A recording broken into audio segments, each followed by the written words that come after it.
Have you ever felt like your hard work and achievements were overlooked, credited to someone else? Well, imagine that on a global scale. For centuries, the African people were way ahead of Europe when Europeans were just struggling to survive. Africans made groundbreaking contributions to fields ranging from medicine to mathematics, only to have their achievements stolen by the rest of the world. Here you can learn the actual truth of the hidden history of African genius. Let's get straight into it.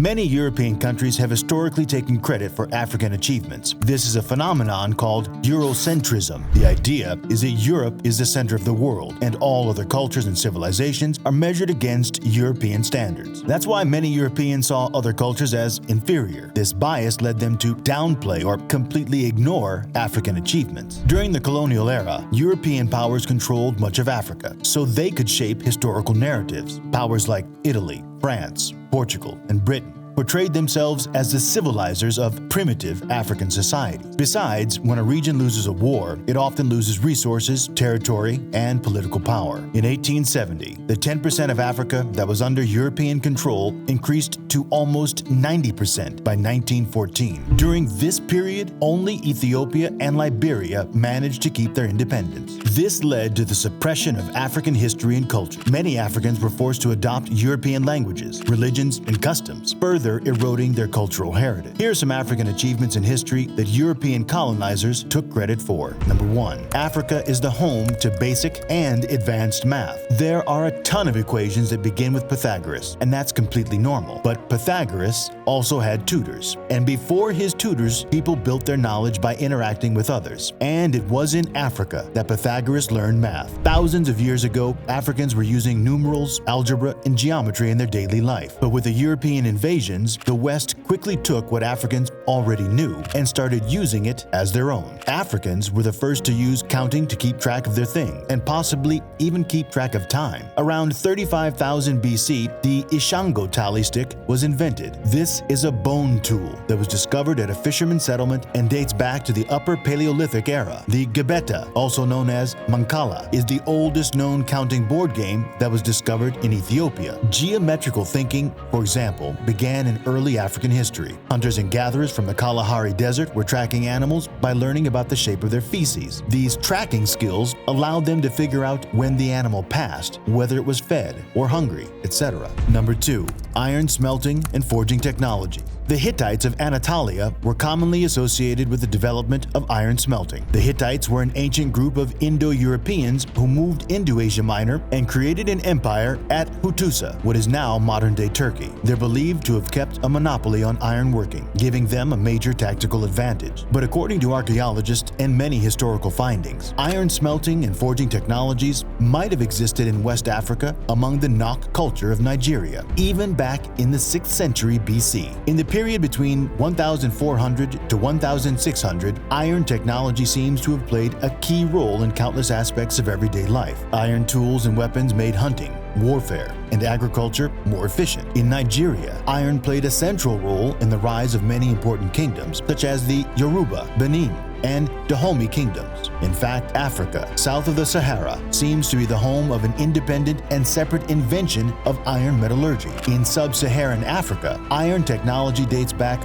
well before 1000 BC. Experts estimate that Egyptians in northern Africa were among the first to have experimented with iron circa and bronze 5,000 years ago. One of the most popular examples of iron metallurgy was excavated from the tomb of the Boy King, Pharaoh Tutankhamun. Among the countless fabulous treasures, archaeologists found a gold-sheathed dagger crafted with iron from a meteorite. Number 3. The development of modern surgical techniques. Here's the irony. Today, many medical procedures and pharmaceuticals remain inaccessible to countless African families. They are super expensive and highly concentrated in urban regions. Surgical techniques like C-sections are credited to famous European surgeons. But the truth is, before Europe invaded many regions of the African continent, medicine in Nigeria, Egypt, and South Africa was way ahead. Cesarean sections were performed in Africa long before they were the standard treatment for the rest of the world. Many other treatments we use today were also used by ancient people people throughout Africa. Medicine on this continent was far more advanced than medicine in Europe. Some of these practices included the use of plants for pain relief. These plants contain salicylic acid, which kind of acts like aspirin. They also used kaolin for diarrhea and extracts that could destroy gram-positive bacteria. Ancient Africans also performed medical procedures that Europeans couldn't fathom. These included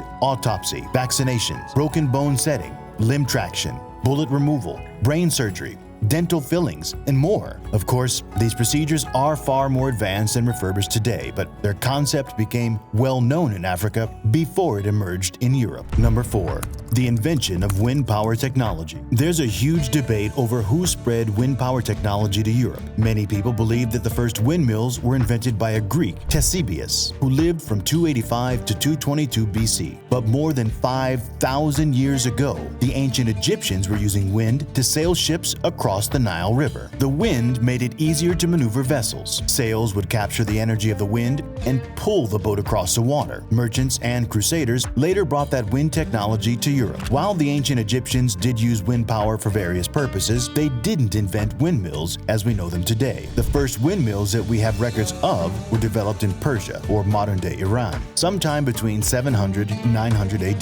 These windmills were primarily used to grind grain and pump water. But there are earlier examples of wind-powered machines, such as the wind wheel of Heron of Alexandria, which dates back to the 1st century CE. Number 5. The invention of early astronomy. Today, African astronomy remains at the forefront of many discoveries and initiatives. Like many ancient civilizations, the Egyptians studied the night sky. They tried to take measurements from the stars and accurately align some of their most prominent structures, like the sun temples and pyramids. The 7,000-year-old stone monument called the Nabta Playa, located in southern Egypt, is much older than Stonehenge in England. This was an important site for the prehistoric nomadic people of the region, who used the area as a gathering place for ritual and astronomical observation. The site contains megaliths, stone circles, and other structures that were most likely used to mark the movement of the sun and the stars. Archaeologists discovered that the stone circles once aligned to the Alpha Centauri, Sirius, and Arcturus. Some stones even corresponded to the constellation Orion. This makes the Nabta Playa the oldest astronomical site ever discovered. Number 6. Sophisticated architecture. The ancient city of Great Zimbabwe is a remarkable feat of engineering and architecture. It's believed to be the seat of immense political power. It was founded by the Shona people in the 11th century in what is now known as Zimbabwe. The city featured complex stone towers, passageways, and walls, many of which were several stories high. As the city grew, it also became an important religious center. Experts believe that the people of Great Zimbabwe